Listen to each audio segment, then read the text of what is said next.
পিছান আরো পিছান তাড়াতাড়ি পিছান আরো পিছনে পিছনে এত দ্রুত যায় কেন? আজকে তৌহিদ আফ্রিদিকে ওয়ারি 15/1/2025 মামলায় গ্রেপ্তার দেখানো হয়। মামলার ধারা হচ্ছে 420, 406।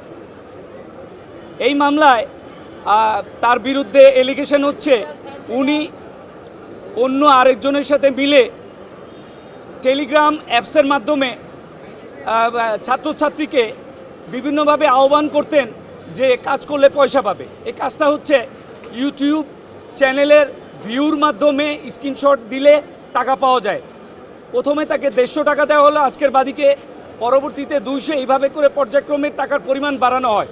পরবর্তীতে তাকে বলা হয় যে বিকাশের মাধ্যমে একটা নাম্বার দেওয়া হয়, 5000 টাকা পেমেন্ট দিলে উনি আরও বেশি কাজ পাবে, এরপরে 2000, এরকম করে 2,35,000 টাকা বাদীর কাছ থেকে নেয়, কিন্তু কোনো রকম সুবিধা বাদী পায়নি।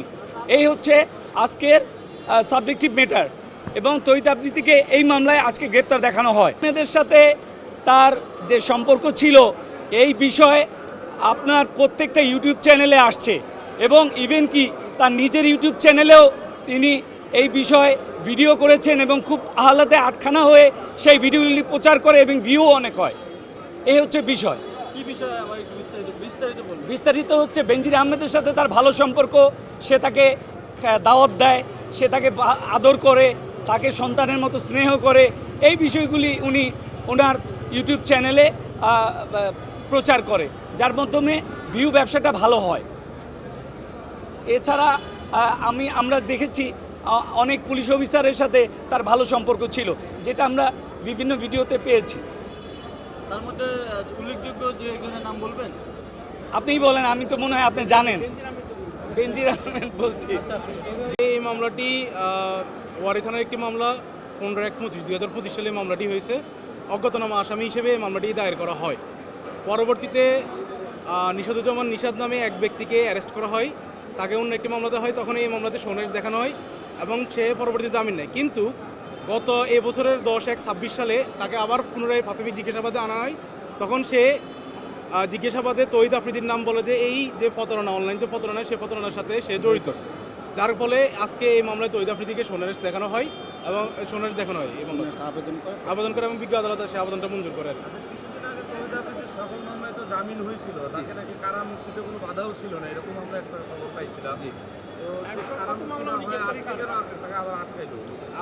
আসলে আজকে যখন বিজ্ঞ আদালতে আমরা আমাদের পক্ষ থেকে আমরা তো অ্যাপিয়ার হতে পারিনি, যা হোক আমাদেরকে সুযোগ দিয়েছিল, তখন আমরা বলছিলাম যে আজকে যে মামলাটি দায়ের করা হয় সেই মামলাটি বলা হচ্ছে যে অনলাইন ফ্রড এবং অনলাইন ফ্রডের মাধ্যমে সেই টাকাটা আত্মসাৎ করে, আত্মসাতের পরিমাণ 2,35,000 টাকা। কিন্তু এই মামলাতে শুধু রাষ্ট্রপক্ষের একটি কথা বলে যে এই মামলাতে যে ফ্রডটা করা হয় সেখানে তৌহিদ আফ্রিদির ছবিটা শুধুমাত্র ইউজ করে। কিন্তু তৌহিদ আফ্রিদি আসলে এখানে জড়িত ছিল কি ছিল না সেটা কোনো সুস্পষ্ট ব্যাখ্যা দেয়নি।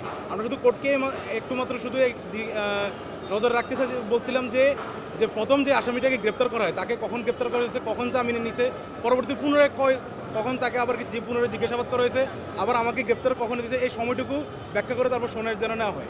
এর পরবর্তীতে এতটুকু করার পরে তার বিজ্ঞ আদালত তৌহিদ আফ্রিদিকে এই মামলায় গ্রেপ্তার দেখে এবং আবেদন করলে গ্রেপ্তারটা মঞ্জুর করে। তার পূর্বের সকল কতগুলো মামলা সে জামিনে আছে? তার আগে দুইটা মামলাতে আছে, দুইটা মামলাতে সেই মামলাগুলোতে জামিনে আছে, এই মামলাতে আবার সোনার দেখানো হয়েছে। এইটাই কি মানে শেষ মামলা যেটাতে সে কারাগারে রইল? এখনো আজকের মামলাতে, এই মামলাতে আমি অ্যাডভোকেট, অন্য দুইটা মামলাতে আর কি আরেকজন মামলাতে যদি সোনার না দেখানো হয় তাহলে কি তার সম্ভাবনা ছিল? এই ব্যাপারটার সাথে আমি এখনো পর্যন্ত নাই, কারণ আজকের মামলাতে আমি ওনার অ্যাডভোকেট আর কি, আজকের মামলাতে। ঠিক আছে।